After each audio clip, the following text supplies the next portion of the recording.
This episode of the Old Dogs REI Network is brought to you by Mino Studio.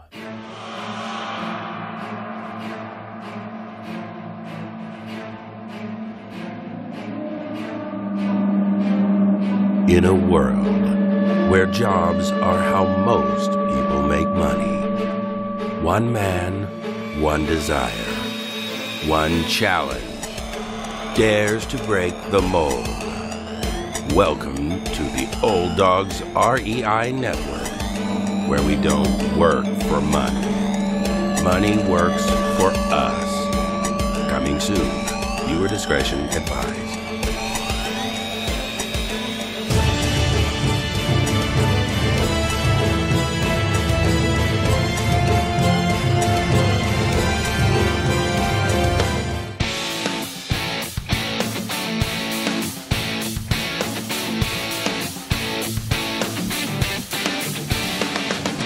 Welcome to the Old Dogs REI Network, where cash flow is king. Real estate investing, the means, so you can enjoy your retirement dreams. This is the show where we cut right to the chase. No sales pitch, no long monologues, just simple how-to real estate investing advice, so you can earn the passive income you need to enjoy your retirement today. And now, your host and chief old dog, Bill Manacero. Welcome to the Old Dogs REI Network. I'm your host, Bill Manacero, and this is a show where 50-plussers and anyone else who wants to join us get solid, no sales pitch real estate investing advice to help generate real cash flow. Podcast airs twice weekly on Mondays and Fridays, and if you aren't already a subscriber, go to iTunes, type in Old Dog, spelled D-A-W-G, find our podcast, and subscribe.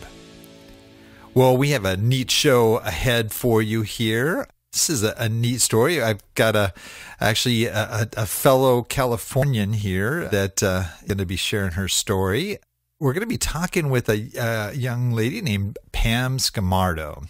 And Pam has committed the last 7 years to acquiring, managing, and repositioning apartment complexes. Okay? I mean, right into it. Apartments.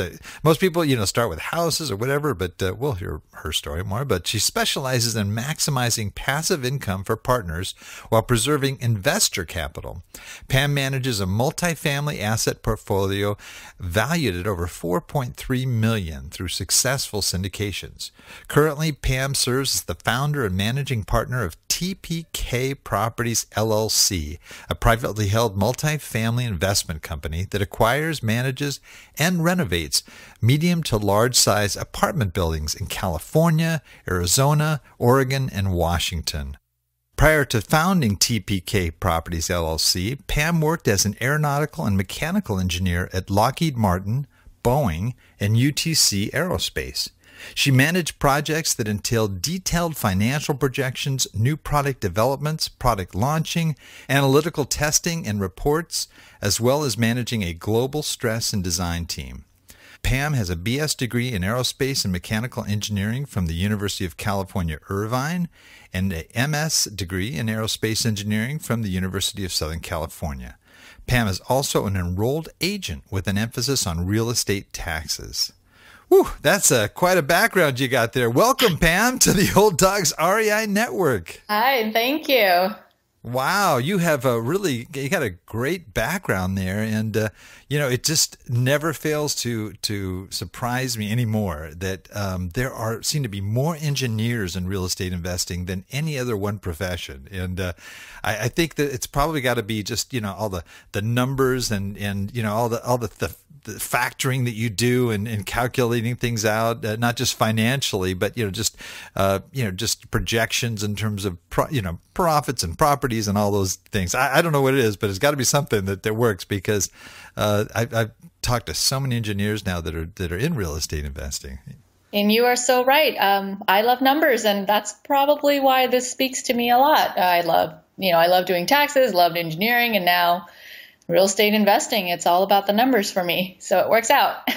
Yeah, and the tax background too. I thought that was really fascinating too. You've which is obviously one of the top top reasons many people get into real estate is just the great tax advantages involved.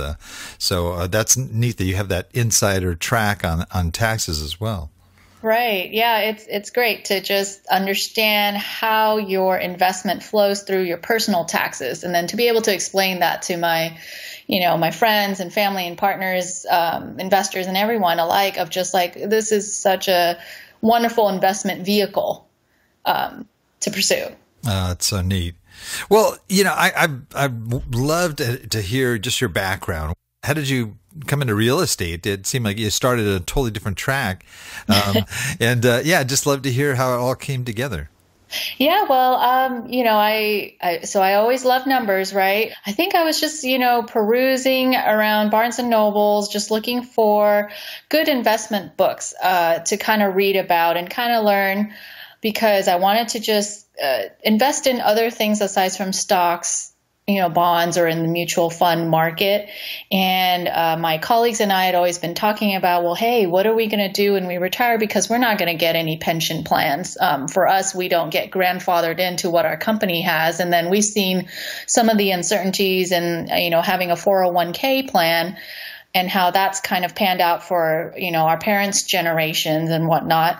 So I just started kind of researching and dabbling at different little things. And then what spoke to me the most is when I stumbled upon the Rich Dad, Poor Dad book. And that just kind of, it was a huge light bulb moment. And I just kind of went from there and started kind of delving into the educational aspect of what else can I do? What areas can I look into? What really speaks to me?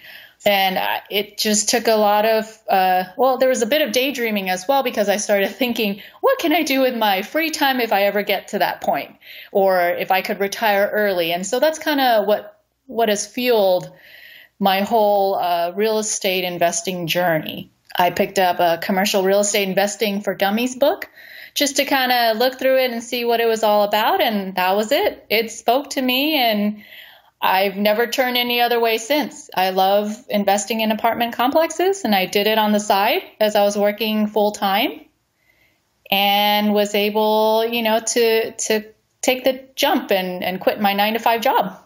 Wow. And do this. Yeah. Well, Commercial Real Estate for Dummies is one of my favorite. Anything with, for dummies on the end, right. always goes real well with me. No, but that's also by Peter Harris, who's been a repeat guest here on our show, and has worked with me personally. And he is a fellow engineer, so it makes sense that you would link up to Peter in his book. That's great. Right. His language just spoke to me, and I know he wrote it with his other friend, Peter Conti.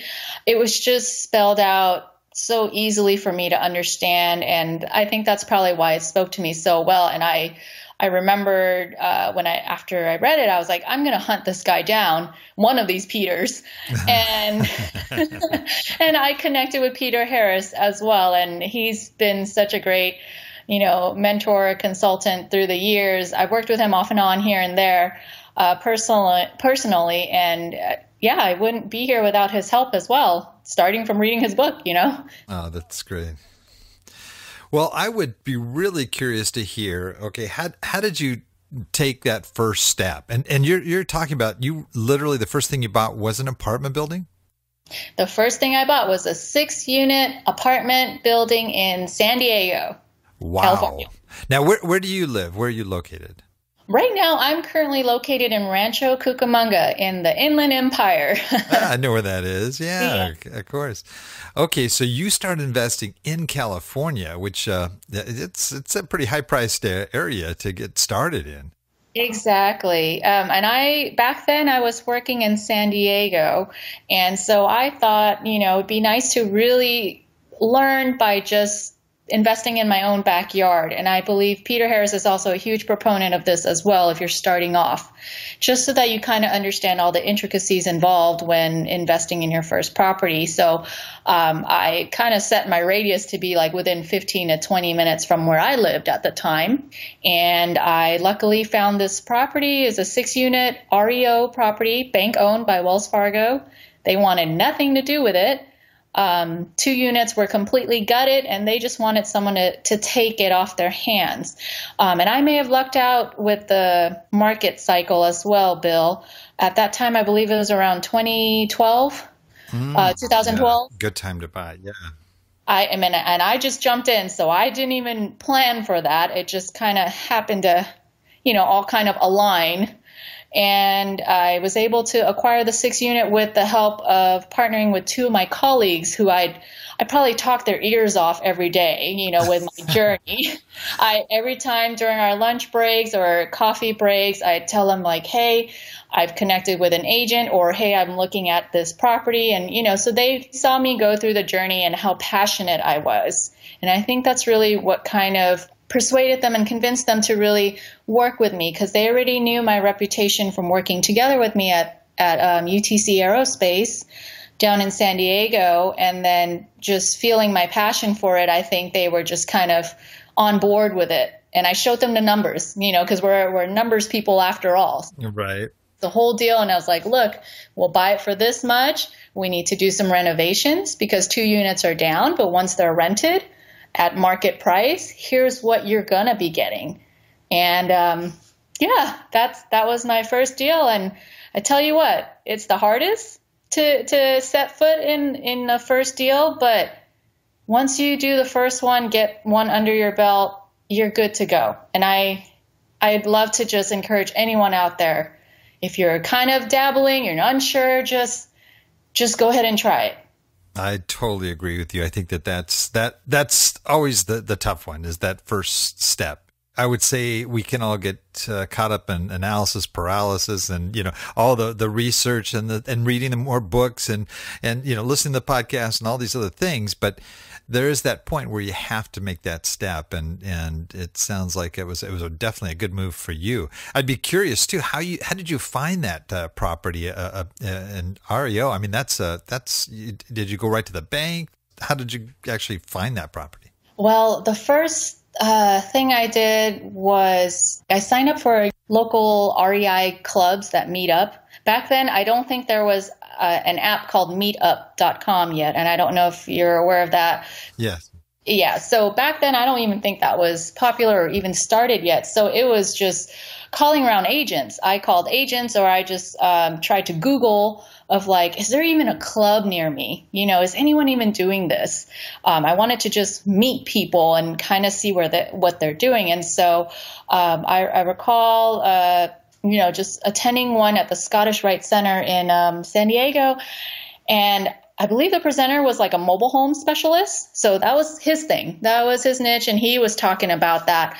And as he was explaining it all, like to me, I just kept feeling this calling towards apartment complexes. And I thought, well, if he can do it with mobile home parks, I'm sure I could probably find, and figure out my strategy for apartment complexes. So it all started with that, was just like face-to-face networking and building relationships. And I believe one thing led to another, and I had an email from the agent who sold me the property sent to me. I was part of his email blast. He didn't even know me. I don't know how he got my email, but it was through all that connection. It took probably maybe a couple months. Wow. I want to say, from when I decided like, hey, I'm going to actively pursue this, put in some money into furthering my education in this area and see how far I can get with connecting with people. And it took a couple months, and I got that email. And at first I almost like threw it in the spam folder. I just, you get so much junk mail these days, right? Right. And I thought, let me take a look. And I looked it up and I started thinking, oh, okay, this is a 6 unit. It's not some large, property where I feel like it's too far out of reach. Let's just see. And it's near me. It kind of fit the bill. It was the criteria for me.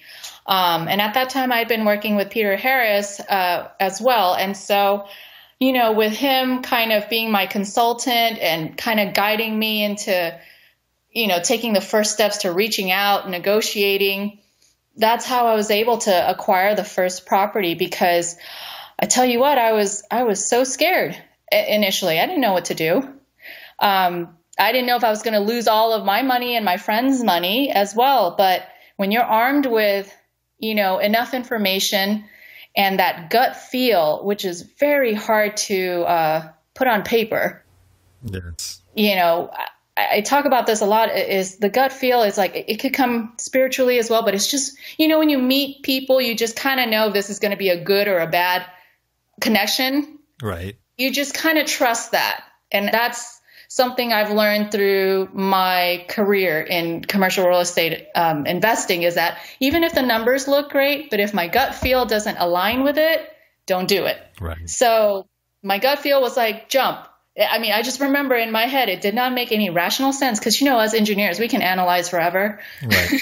And just keep looking at the numbers and, trying to get the best number. But in my head, the back of my mind just kept saying, just take a leap of faith. And I did. That's great. Yeah. The lender, I had so many no's. I remember just trying to get a lender on board. They're like, who are you? What are you doing in this area? You're a female, you're young. They just didn't understand nor wanted to believe me, which I get. I'm a nobody starting off, but I just didn't take no for an answer. I just kept searching for other opportunities, finding different lenders, alternatives. So the first deal was a mixture of kind of like personal finances combined with my two partners. And then also getting more kind of like a higher interest loan because a conventional lender did not want to work with me. So that's how we came up with the money. Interesting. So was the loan fully in your name, or did you form, an LLC? How did you handle that part of it? Oh, good question. I ended up forming an LLC because I didn't want my name associated directly with the property, because I already at the time had owned a home, and I got so much, just junk mail and people calling me, reaching out to me because I guess my name is in the public records search. And I didn't really want that to happen. So I wanted to create an LLC to kind of hold the property under that. And that helped out a lot. And I was not creative at the time. TPK Properties is really the initials to my name before I got married. So that was what I created, was TPK Properties LLC. And that was the first property I bought. I still have it to this day. It's my baby. That's great. And that was a smart move with an LLC too, in terms of asset protection.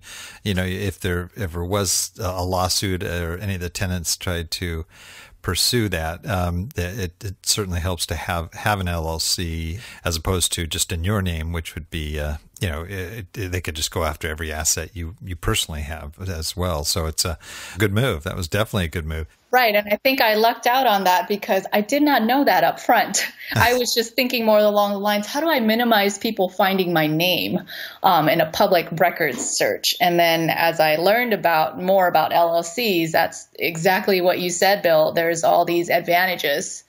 So that was a good learning experience as well for a first timer.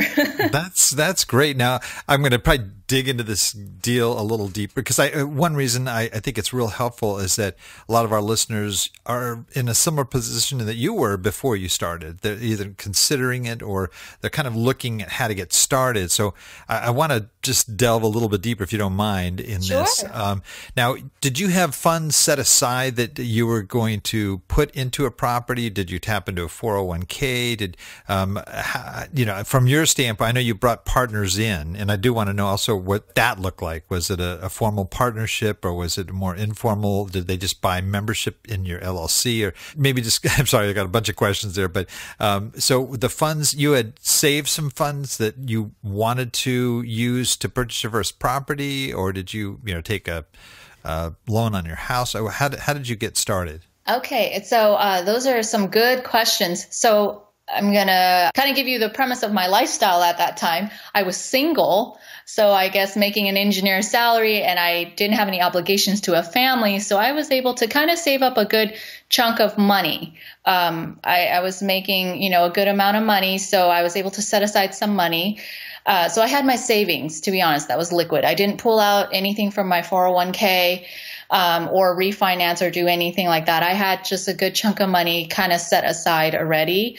It was more of like a rainy day fund. I didn't even, I wasn't planning to go into this full time when I started a couple months earlier, right? So I just started setting aside as much as I could. So there was that amount. And kind of to give you perspective of the pricing back then, for this property, I bought it for $417,000. That's really good right now. Currently it's worth like more than double. But I'm still hanging on to the baby. So that's great. Just because it's a great reminder for me when I get discouraged or when I run into some roadblocks, it's just a reminder of, hey, I made a huge jump into this arena and I was able to get a property before. I can do it again.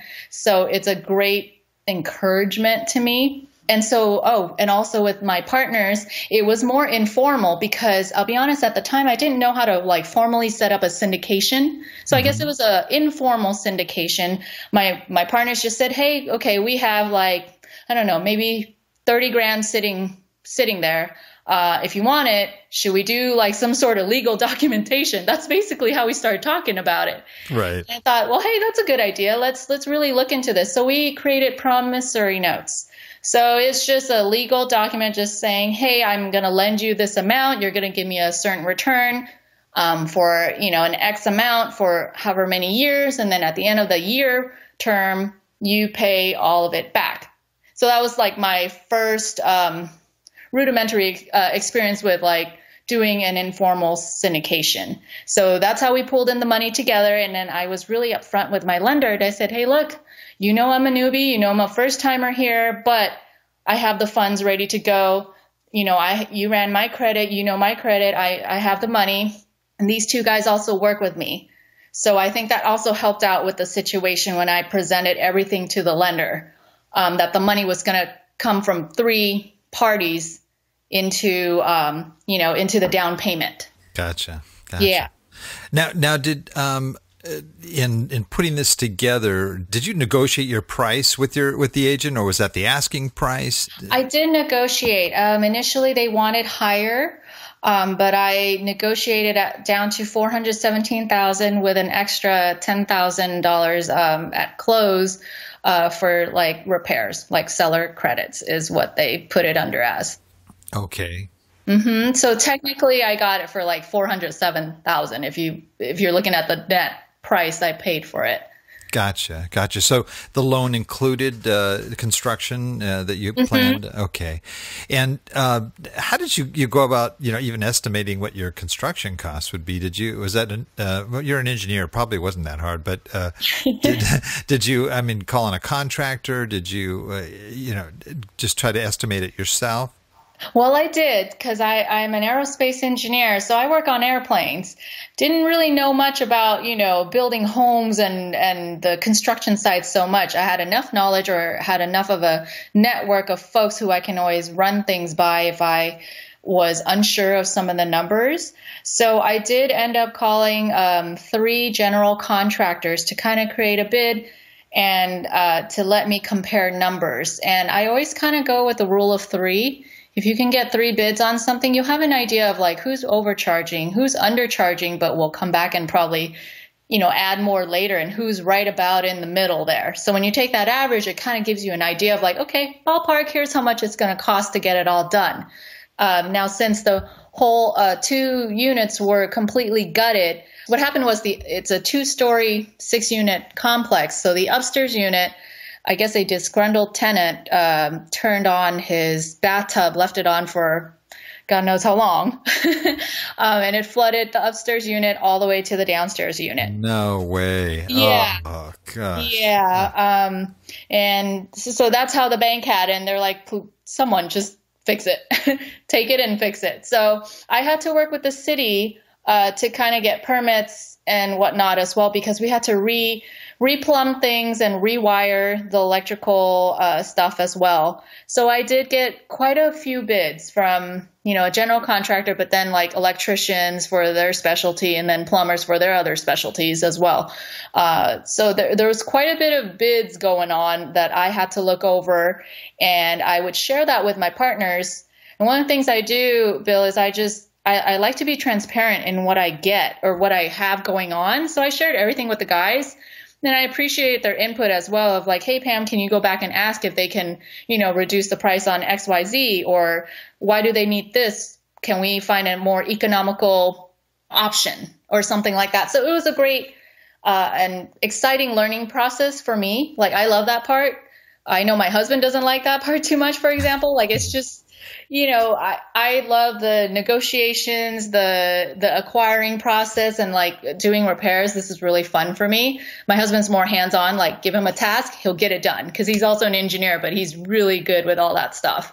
So I really enjoyed like going back and forth a lot with the contractors, bringing them on site. And, as a female, I kind of got a lot of, the stereotypical comments. But that was okay. Once they learned that, hey, I'm fully on board, I will go into the, crawl spaces or whatever, figure things out together. It just kind of worked out. And so the guys knew I was there to really work on the property and get it back up and running. And did the 10,000, did you stay within that budget, or did the renovations run less or more? I actually went under because of my attention to detail and just questioning every single line item with contractors. I was able to, find alternatives and also reduce prices where I could, or I even offered to go buy parts that I felt were cheaper than what they quoted, because sometimes what contractors do is they'll kind of put in a little bit of a buffer of what they buy their parts for, just, because they need to make money too at the end of the day, which I understand. But at that time, I was like, well, hey, if I can buy it from Home Depot for like $5 cheaper, I'm going to help save costs. So a lot of the little things kind of just all added up. And at the end, I was around, I want to say maybe $8,500. Man, that's now I did not expect to hear that, because 10,000, I'm hearing 10,000, I'm hearing what happened to the building, and I'm thinking, no way, 10,000. I mean, because you were thinking just doing a rehab, of 2 units, which, 5,000 a unit, that, I mean, you can do that.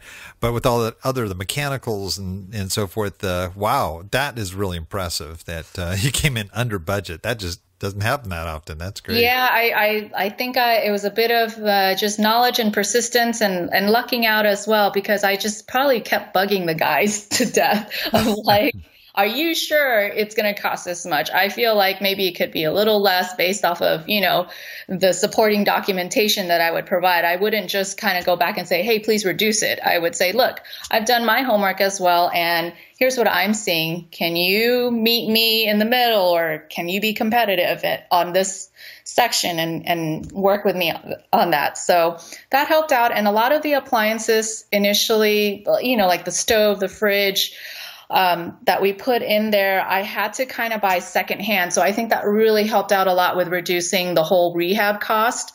Back then there was the Sears still. So, or maybe there's still some out now, I'm not sure. But, they'd have like a Sears outlet where it's like a secondhand purchased items, or I would Craigslist things as well. So that really helped out. It took a lot of work on my side, but I was really proud of what we were able to accomplish. And how long did it take to get it up and operating and, full occupancy for the 6 months? 6 months. Wow. Yeah. That is pretty good. Yeah. So I was, with the lender, we had a really high interest rate since, a conventional lender didn't want to work with us. So my interest rate was around 7%. So I knew we had to hustle to just hurry up and get it renovated so we could refinance and get it into a regular conventional loan with a smaller interest rate. So that's what happened. We were able to finish in 6 months, and then I refied the whole place and cashed out the original lender. God, that's great. So there were no prepayment penalties on that? No, thank God. We negotiated that up front. That was smart. Very smart. Yeah, because I worked with a loan company. I don't know if anyone's local out in San Diego, but he's a great guy, the owner of the company. And he, up front said, hey, Pam, this is going to be short term, so don't bank on hanging out with this loan forever. And I said, you got it. As soon as I can get things going, I will cash you out. And so the goal was to really, kind of get them out of the picture as soon as possible. Right. And no problem on the refi, getting a better rate. What rate did you end up with on your refi? I think it was like a 4.5 at that time because, with the market really being low, the interest rates were really low, even for personal homes, so I was able to kind of get a good deal in at that time. And today, what would you say the property is valued at? Oh my goodness. Let's see. I just had it appraised or inspected in kind of like an informal appraisal last year. And it came out at like 950,000. So it's more than doubled. That's great. Yeah. That's great. I mean, the units are selling for, like, if you do kind of like a sales comp of the area, they're all 1 bedroom, 1 bath. So they're selling for like over 100,000 per unit in that area. So wow. I know, yeah, and I bought in at way less than that. So I think there's money to be had, but I'm still hanging on to it. That's great.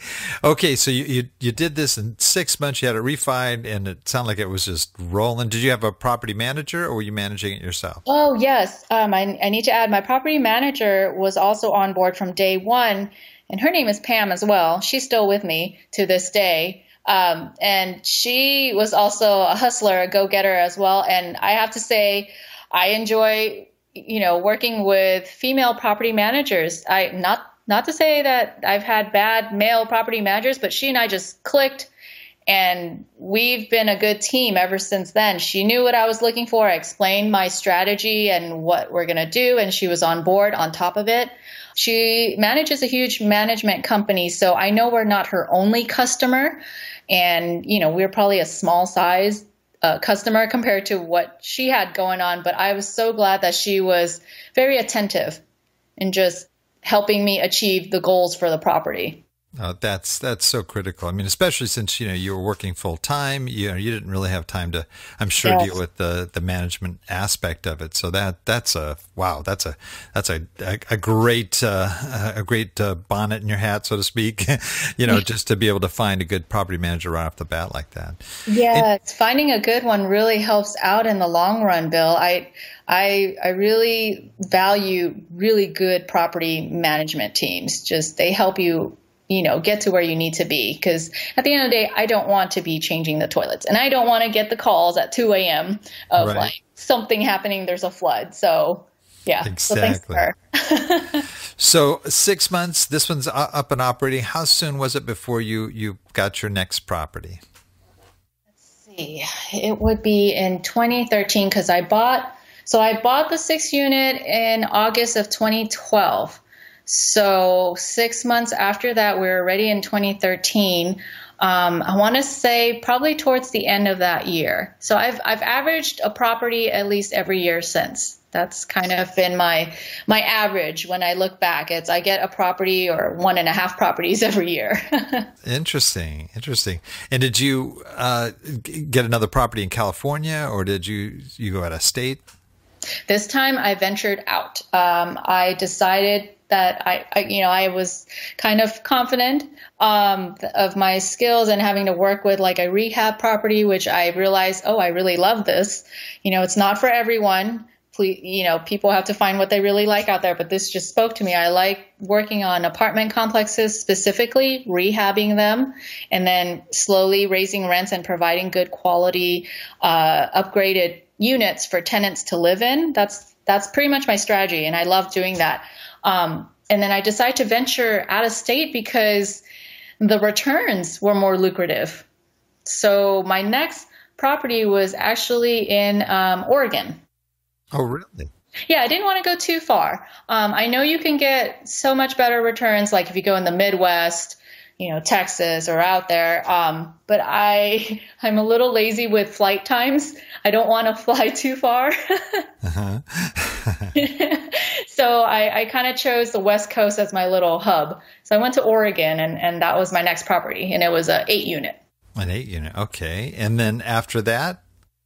And after that, I kind of went backwards in the size of the units. I went to Arizona and bought a 4 unit. And that is one of my lessons learned, was I probably won't do that again, but I bought a 4 unit in Arizona, Phoenix, Arizona after that.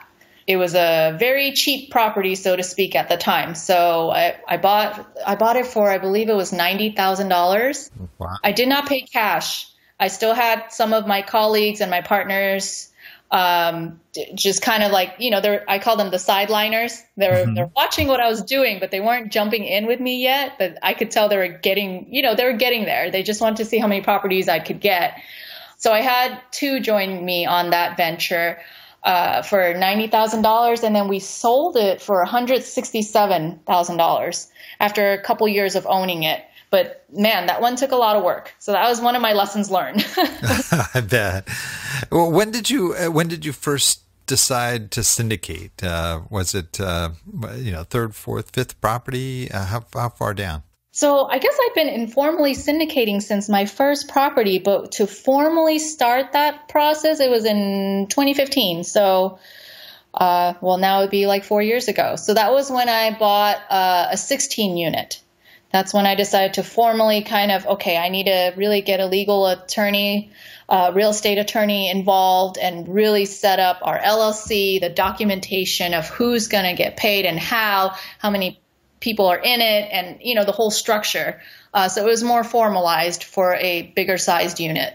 That had to be a big leap, I would imagine, because now you've got, it's one thing having some, colleagues from work. It's another having, a whole batch of investors now that are participating. I would imagine that'd be a little shift for you. Yes, it was definitely more of a mind shift more than anything, because when I look back, the work is still pretty much the same. The whole, the idea of setting it up, how you do your due diligence, how you negotiate or acquire, that doesn't really change anything. It's more of my mentality of okay, I'm no longer just working with a family member or a super close friend. I really have to start thinking about this other person who has their life savings and what their financial goals are. It may not be what we may not be from the same background, and I have to be respectful of that and, just kind of bring them all together and go from there. So that was very exciting and interesting too, to kind of just formulate that. Well, that's great. So how many units do you currently have total? Oh, I did not add that up today. I would say in my head, ballpark around 70 units. Oh, that's great. And where are you heavily in any state more than another state, or? Currently, I'm mostly in Oregon. I sold my Arizona properties and Washington ones. So I only have my 6th unit in California, and the rest are all in Oregon at the moment. But Bill, you're an investor yourself too, so you probably change your portfolio here and there depending on the submarket or where you own, right? Right. So yeah, I may buy more in Washington State. I'm not sure. It really depends. But right now, most of the properties are in Oregon.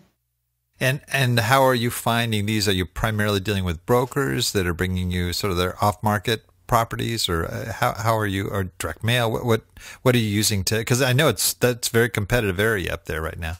Yes, it is, and I think a lot of it has to be probably from me planting the seeds early on of just networking. I believe with all my heart that this is a relationship business, and as a matter of fact, pretty much I'm going to venture out there and say every single business out there is a relationship business. Mm-hmm. So at the end of the day, it's kind of about who you know and if they like you, if you're a good fit.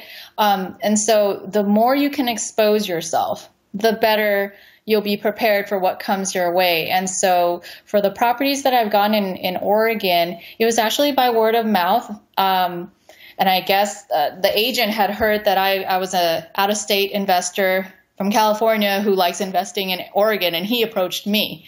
And I'll be honest, I never really asked him. I just said, hey, how'd you get my name? He's like, oh, just by word of mouth through my network. And I said, okay, no problem. And then we've worked on 3 deals now since then. And he'll be part of my 4th deal soon. We're trying to sell a property up there as well. So we've had a good relationship. So yeah, it just comes from that. I wish I had a formula, but I kind of don't. A lot of my method has been talking to people and calling. You've got to make the calls, and you've got to put in the time to really get to know the people that you're dealing with and what they're looking for as well. And oftentimes I find that I have the most success working with people who I connect with that I don't know initially, and we just end up talking about anything but the work. We just connect really well about life or whatever our common interests are, and then maybe a couple months down the line, that person will be like, hey, Pam, I remember you because we talked about this. I have a deal here. Do you want to take a look? And then it goes from there. Great. Well, man, that's such an exciting story, and just in that short period of time. And there was somewhere in there where you quit your job as a full-time engineer. Is that correct? Yes, that's right.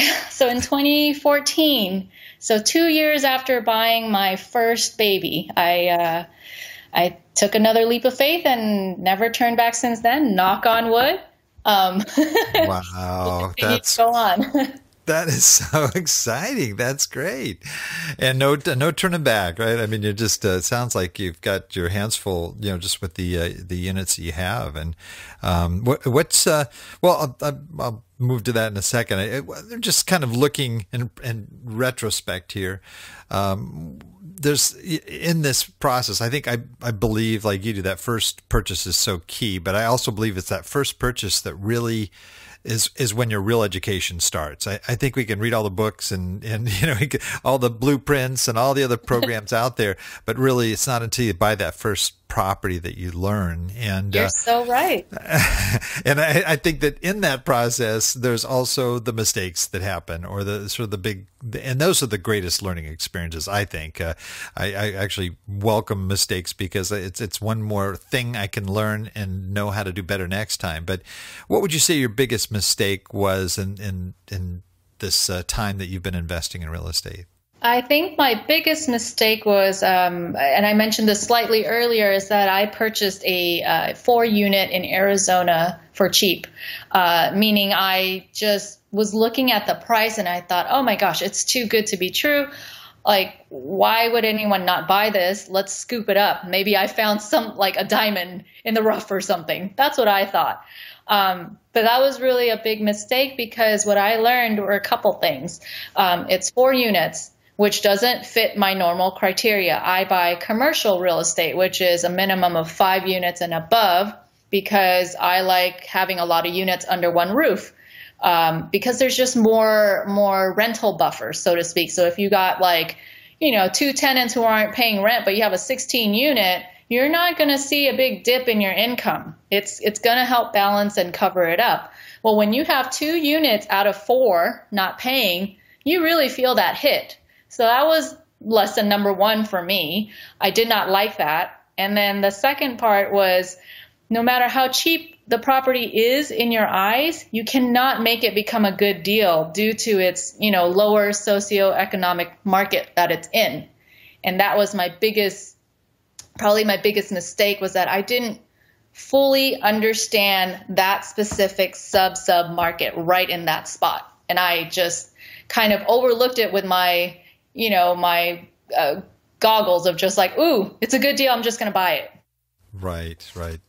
So that was something that I learned, that it's not my specialty, and I shouldn't have kind of just looked away from my own criteria. If I'd listened to what my normal criteria was, that would not fit the bill. I wouldn't have bought that property. And so I learned that I put in a lot of work into it, and it was just, the amount of work was insane, Bill, for a 4-unit property that probably had turnovers pretty much every month, 1 to 2 turnovers.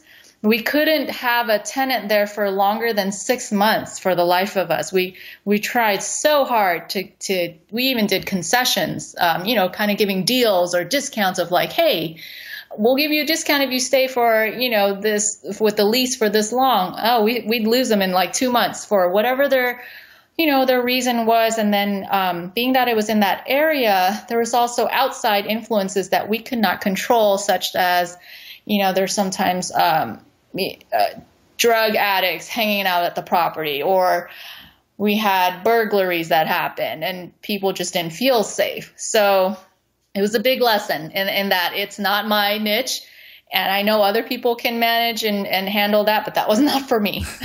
So we were happy to get rid of the property after probably, I want to say, 2 to 3 years of owning it. Wow. Wow. Yeah. Sometimes those lessons are hard learned, but definitely stuff that sticks with you and you hopefully don't repeat, right? So, Yes, exactly. And I don't think I would jump on something like that ever again. It's taught me that I need to have more units under one roof, and that even if it's cheap and the price just looks really good, it may not be worth the amount of effort and work, the blood, sweat, and tears put in, basically, to just get it to even function at a break-even point. I think we lost quite a bit of money as we were managing it due to just the low cash flow because it's only 4 units. But at the end, I was able to, cash out and pay everyone back because we bought it for $90,000. We sold it for like $160,000, but we had to hang on to it for at least 2 years. We couldn't turn it around right away and say, "Oh, just kidding. We want to sell it." Right. So I think that was the hardest part, was the waiting game and trying to turn the units around as we did that. But thankfully, we all got paid. No one got hurt financially in the long run. So that was a good lesson. Oh, that's great. That's great. And well, looking at the other side too, I mean, what did you do right? Something that really resulted in, you would say, sort of your biggest success? For that property, Or just in your investing in general? in investing in general. So I think I spoke about it. It's my criteria and really being a stickler for it. So I have a certain strategy of where it needs to meet my criteria of at least 5 units and above to be in the commercial real estate realm. And then on top of that, I have requirements of like, I like to rehab units, or I like to put in some repair work. So that's also part of my strategy.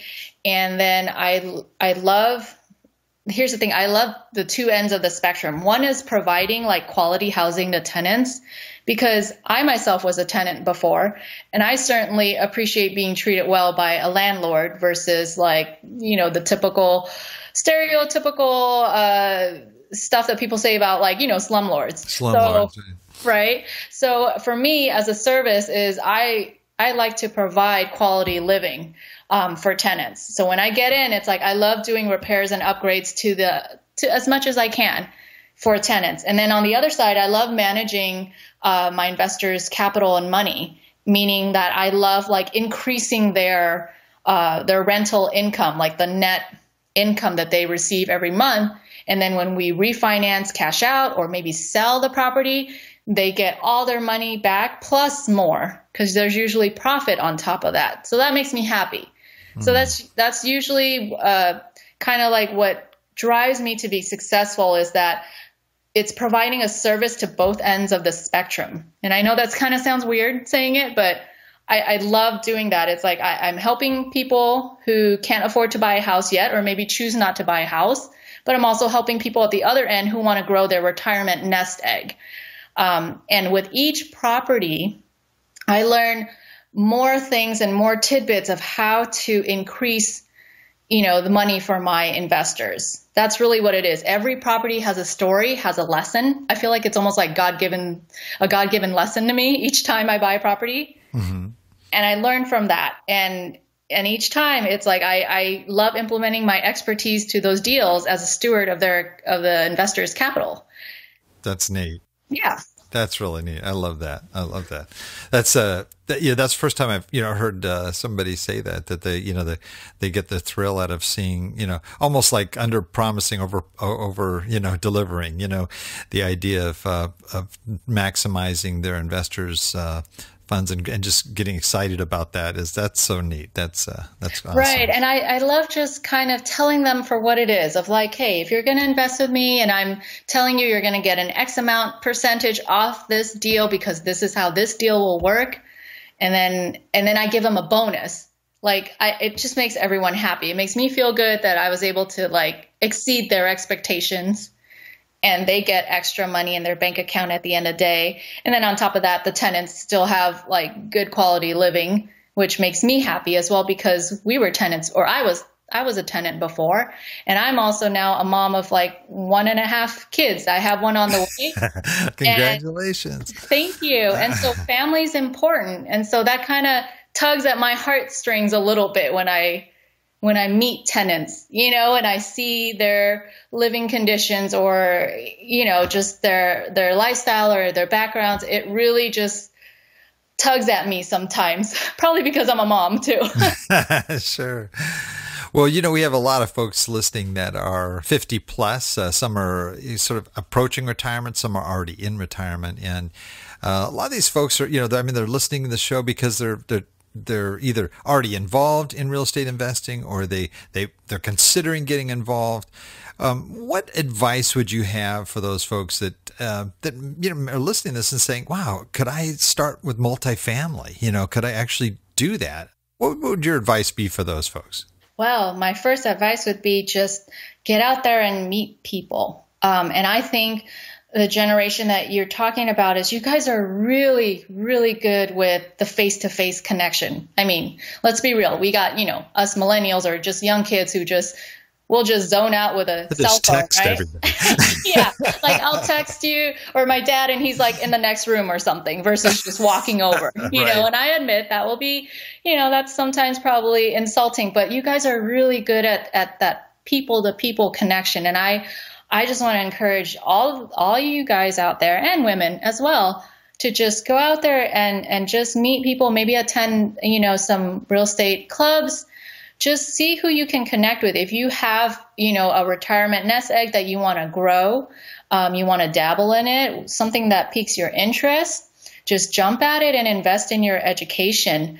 And I have a real life example. I met a couple probably, I want to say 6 to 7 years ago. So early on in my career in real estate investing, and I met them basically through a club.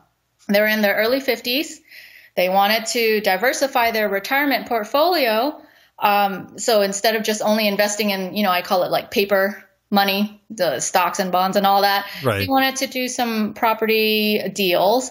And so after we met, I shared with her what I did and how I do things. And she was very excited. The wife went and told the husband.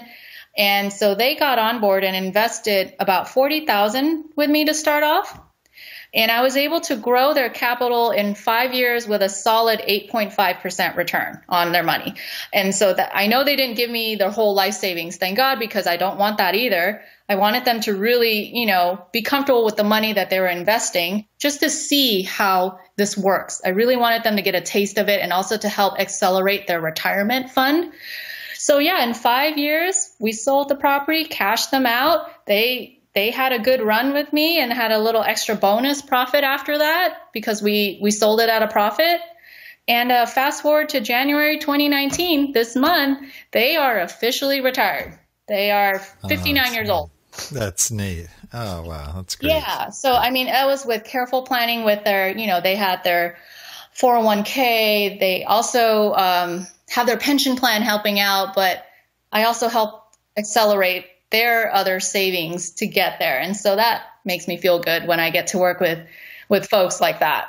Because most of the times people who are looking for retirement or have concerns about retirement, they're not ready to do a super long-term investment. They just want to get, some good money going, whether it's cash flow monthly or maybe, kind of like a 5-year hold. And so it was just great to do that. So that would be my advice. It's all about people. And you guys are probably one of the best people who can handle and do these types of relationships anyways, because it comes naturally. You guys are really good at it. Mm-hmm. And I say step out there, meet people, have coffee, see what other people do, maybe get a mentor if you feel you want to have that extra oomph. I got a mentor and then I've broken off from the mentor and then, kind of came back and forth like a bird flying back to the nest here and there, checking in. So whatever floats your boat. That's great. Well, what's ahead for your business? Where do you want to go with this? Do you want to just keep building and building, eventually, have this empire, or do you, do you just want to create a comfortable lifestyle and be able to travel? Or what's ahead for you? Quite a few things. So my intention for 2019 is to really empower more women to jump into commercial real estate investing. That's kind of one of my main goals right now. So for the immediate plan of my company is I'm purposefully, mindfully working with women. And I've also joined CREW, which stands for Commercial Real Estate for Women. It's a national nonprofit group created to help kind of nurture and empower women alike in all aspects of the industry to work together. So that's awesome. And then, in the next 5 years, I'd love to be able to own like 2,500 units and above. That's a very aggressive goal, but I think it could happen. Oh, I'm sure it can happen. Just looking at your track record. Yeah, that's exciting. I want to be able to travel, and I think we've lucked out to be able to travel even now with the cash flow that comes in from my other properties. So we just want to keep growing that, and I think I want to have like a good college fund for my 2 kids now. Well, it'll be 2 kids soon in a couple months. Exciting. Yeah, so we definitely want to have that prepared for them. And then I do want to continue to enjoy traveling. That's always been a part of me and in me. So time is zipped by here. I am like, I still got 50,000 other questions, but I think I gotta let you get back to what you do. But we have a little session we call a wrap it up session, where I basically just ask you a bunch of quick questions and you give me kind of quick answers so that we can get resources from you that might be valuable for our listeners. So if you're ready, we can go ahead and wrap it up. All right. Yes, this sounds exciting. Let's do this. All right. Favorite real estate book? Commercial Real Estate Investing for Dummies by Peter Conti and Peter Harris. All right. A good one. Good one. Favorite business book? The 4-Hour Work Week by Tim Ferriss. Favorite here too. How about your most valuable website for success other than your own? Well, it was Bigger Pockets for a while, but as of late, I really like YouTube. You can find just about anything on there. Yeah, that's where I first met Peter Harris, actually, on YouTube. Really? Yeah, he's like all over it. Yeah, that's great. That's great. How about favorite app? Headspace. Headspace is an app for guidance on meditation, because I'm a firm believer in personal growth correlates with your career growth as well. So you have to grow in order for your business to grow in all aspects. Oh. So Headspace has been really nice, and you can meditate for as little as like 2 minutes to just get your head, kind of in the right place, the right mindset, even if you're stressed out about something. So it's great. Favorite quote? Success is the progressive realization of a worthy goal or an ideal, by Earl Nightingale. Wow, that's a good one. Very good. He's a motivational speaker. I love him. Yeah, sure. Nightingale Publishing, right? Same yep. guy? Yeah. All right. Well, final question, and this is our when you got to get your head around here, but let's say something happened and you just lost absolutely everything you have, everything you just built up and worked so hard the last 7 years, and all you had was $1,000 in cash. What would you do with that $1,000 to rebuild your real estate investing business? Oh, this is easy, Bill. I'd spend that money attending networking events like no other. I'd use that money to take people out to coffee or lunch to continue to network and invest in my education pretty much. So all the while encouraging other women out there as well to try this and just get out there. Just anyone who's interested. Take your first step. You can do it. I love it. Well, I'm sure there's folks listening that would love to talk to you. I'm sure there's some women that are listening as well that say, oh, yeah, well, maybe I should talk to her, And so how can people get a hold of you? What's the best way for folks to reach you? Okay, well, I have 3 options. You can go to my website at www.T as in Tom, P as in Pamela, K as in Kite, LLC.com. So tpkllc.com. Or you can reach me at my email, which is pam@tpkproperties.com, or my number, which is 619-800-6574. Awesome. Well, thank you for sharing that. That's going to be invaluable, I'm sure, for those listening. And definitely, I went a little bit over with time that we set out to to stay within, but a lot of great information is well worth it. And I thank you for that. We have a tradition here, too, that no one leaves the mic without giving us their best old hound dog howl. And so if you are ready, okay, I know you're not an old dog, but hey, just encourage us here. Give us your best old hound dog howl. All right, here we go. Right. That was great, Pam. Thanks. Thank you so much for coming on. I really appreciate it. Great stuff. I mean, it seriously could have gone longer here. Just really digging into some details, but I appreciate you sharing the details. That's the kind of stuff that I think people can really hold on to. Well, thanks for having me, Bill. It's been a pleasure, and I hope everyone out there, whoever you are, best of luck. I know you can do it. Just take that first step. Well, thank you so much, Pam. And I also want to thank all our old dog listeners out there, too, for joining us. I know there's a lot of other things you could be doing right now, but the fact that you've taken the time to join us, it means a lot, and we really appreciate it. And please note, everything that we've presented here, everything that Pam talked about, we have links to, we have extensive show notes that we can basically recap everything that she talked about, but a lot of the links which will be invaluable for you as well as her contact information. Just look for the episode with Pam Scamardo. Well, that's the show for today. Remember, cash flow is king and real estate investing the means. Until next time, keep moving forward, and may God bless. Thank you very much for visiting the Old Dogs REI Network. We would greatly appreciate if you would stop by iTunes and let us know what you think of the show. We would love if you could subscribe to the podcast, give us a 5-star rating, and write a review. The more ratings and reviews we receive, the more visible the podcast will be to others. Thank you.